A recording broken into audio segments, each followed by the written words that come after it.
Welcome, ladies and gentlemen. My name is Spencer Kimball. I'm joined today by my research assistant, Camille Mumford, from the Emerson College Polling Society. We're going to take a look at Michigan this day.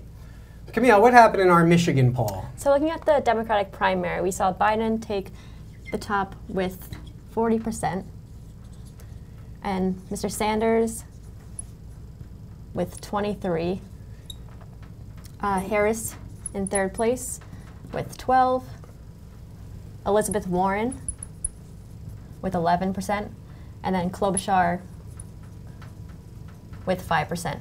So this is a different state, but it looks very similar to our South Carolina numbers from a couple weeks ago, where Biden had a very strong showing, Sanders was in second, and then we have the Harris-Warren contingency. But here, Klobuchar has come up a little bit. Yep. And what's interesting is South Carolina and Michigan are both about a 75% white, 25% minority state, and we're seeing what Biden is doing with the minority vote, particularly the African-American vote. He's getting about 40%, and this is where Harris, Warren, and even Booker is having trouble trying to capture what Biden seems to have, and maybe that could be an outlier of what he did with Obama as his vice president.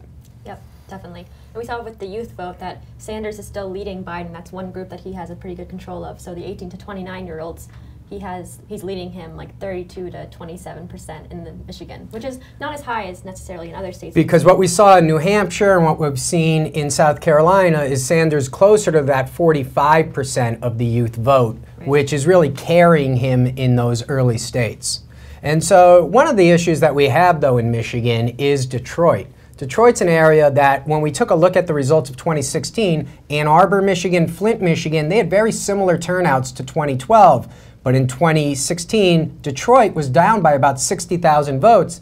And even in 2018, while the other regions around there stayed consistent, Detroit still was lower. So my question is, do you think it was just a lower turnout? Do you think it's voter suppression? Or have these folks just simply moved out of the state? It's definitely a coalition of all these things, because we see like their population numbers are decreasing, as well as just less turnout, less engagement, less candidates necessarily speaking to those voters, like they might have in the past with like Barack Obama.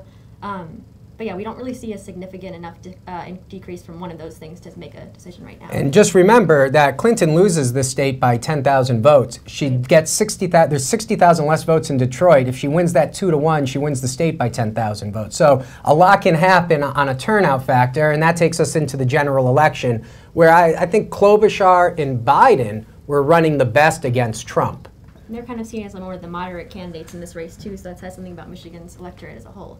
In Harris and Warren, they were within 2 points. Right, they only were beating Trump by about 2 points, still within the margin of error. Klobuchar was beating him by 6, and then Biden was the one to get outside the margin of error. So that's right. Plus 8 against Donald Trump in the general. So the question is Michigan going to be, an anomaly, or is this going to be a consistent pattern that we see in the Midwest? Right. I mean, it seems like if she's polling at 5%, she wants to win the Democratic primary, but also do well in the general, so she has to teeter a line between the central and progressive sort of ideologies in her campaign, I think. And that would make sense now for us to take a look at Wisconsin as our next state, because not only has the Democrats decided that this is going to be their base for the 2020 convention, that it's also a major swing state here, that when we looked at even in that governor's race between Evers and Walker, that's a lot of the country was looking at Wisconsin. So I look forward to next week taking a look at Wisconsin and continuing to watch the presidential candidates in 2020 with Emerson Polling.